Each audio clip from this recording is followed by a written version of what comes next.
हाय दोस्तों, मैं अंसारी सुफियान आप सभी का अपने चैनल आत्माहुति पे स्वागत करता हूँ। उम्मीद करता हूँ आप सब ठीक होंगे। आज जो मैं आपके लिए कहानी लाया हूँ उस कहानी का नाम है वो डरावनी रात। ये कहानी एक सच्ची घटना पर आधारित है और बेहद ही खौफनाक है।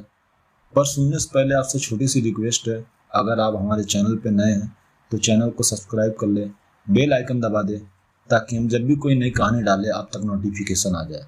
तो चलिए कहानी शुरू करते हैं। किसी गांव में बंटी नाम का एक लड़का रहता था। वो परीक्षा देने के लिए गुजरात जा रहा था। ठंडी का दिन था, चारों तरफ से कोहरा छाया हुआ था। इतना कोहरा था कि आमने सामने भी कोई नहीं दिख रहा था। पूरे 15 घंटे बाद वो गुजरात पहुंच गया। परीक्षा अगले दिन थी, इसलिए वो एक होटल में रहने के लिए सोचा। रात हो गई थी और कहीं भी उसे उसके बजट का होटल नहीं मिल रहा था। काफी ढूंढने के बाद उसे एक सस्ता होटल मिला।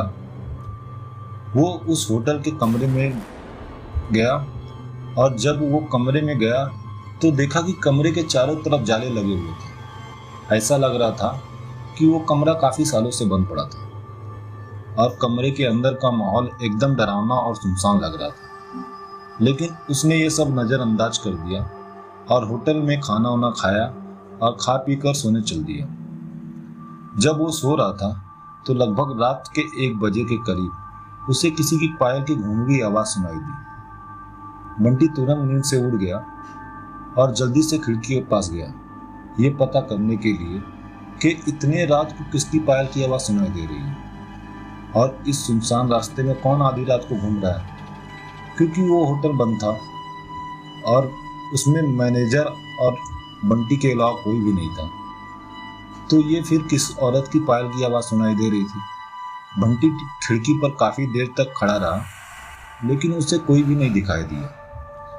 फिर उसने अपने कमरे से मैनेजर को फोन किया और उसे बताया कि मुझे इतनी रात को कब से किसी की पायल की आवाज सुनाई दे रही है, आपको भी दे रही है क्या?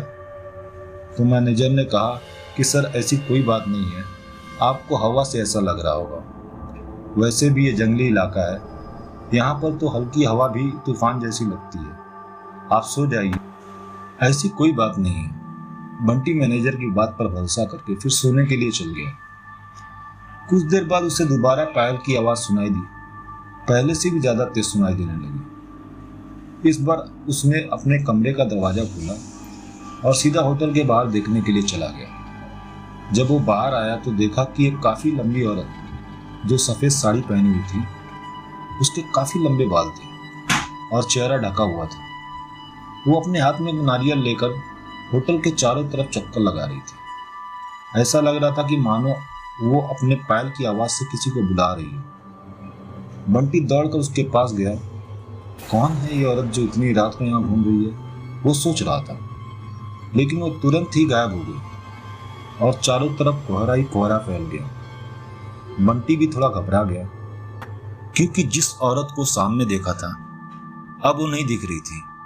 बंटी अपने होटल में वापस जाना चाहा, लेकिन फिर उसे दोबारा पायल की आवाज सुनाई देने लगी। बंटी अब उसे ढूंढते हुए जंगल की ओर जाने लगा। चलते चलते वो अपने होटल से इतनी दूर आ गया उसे पता ही नहीं चला।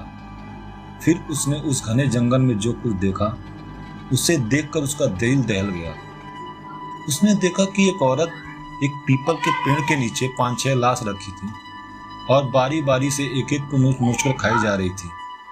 उसका मुंह खून से लथपथ था और चेहरा भी एकदम डरावना था। बंटी जब यह सब देखा तो उसके पांव तले जमीन खिसक गई। यह सब नजारा देखते ही उसे डर के साथ साथ रोना भी आने लगा कि वो चुड़ैल अब मुझे भी मार देगी, क्योंकि अपने पायल की आवाज से यहाँ तक तो मुझे लेकर ही आई है।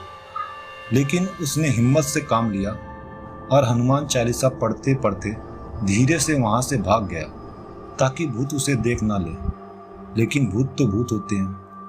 बंटी जैसे ही वहां से भागने की कोशिश किया, वो चुड़ैल अचानक उसके सामने आ गई और उसे इशारे से अपने अड्डे पर ले जाने लगी, जहां पर उसने लाशें रखी थी। बंटी हनुमान जी का जाप करते इतनी तेजी से वहां से भागा कि मानो जैसे उसके अंदर किसी की शक्ति आ गई। भागते भागते सीधा वो अपने होटल वापस आ गई। वो वहाँ थोड़ी देर रुका तो उसे एक आदमी दिखाई दिया। उसे देखकर ऐसा लग रहा था कि वो अच्छा आदमी है। वो बंटी के पास आकर बोला, अरे भाई क्या हुआ तुम्हें, इतना डरे हुए क्यों? बंटी ने सारा किस्सा उस आदमी को सुनाया तो उसने बताया कि भाई तुम बहुत किस्मत वाले हो कि तुम आज बच गए। वो भूतनी किसी को भी नहीं छोड़ती और तुम इस होटल में क्या कर रहे हो?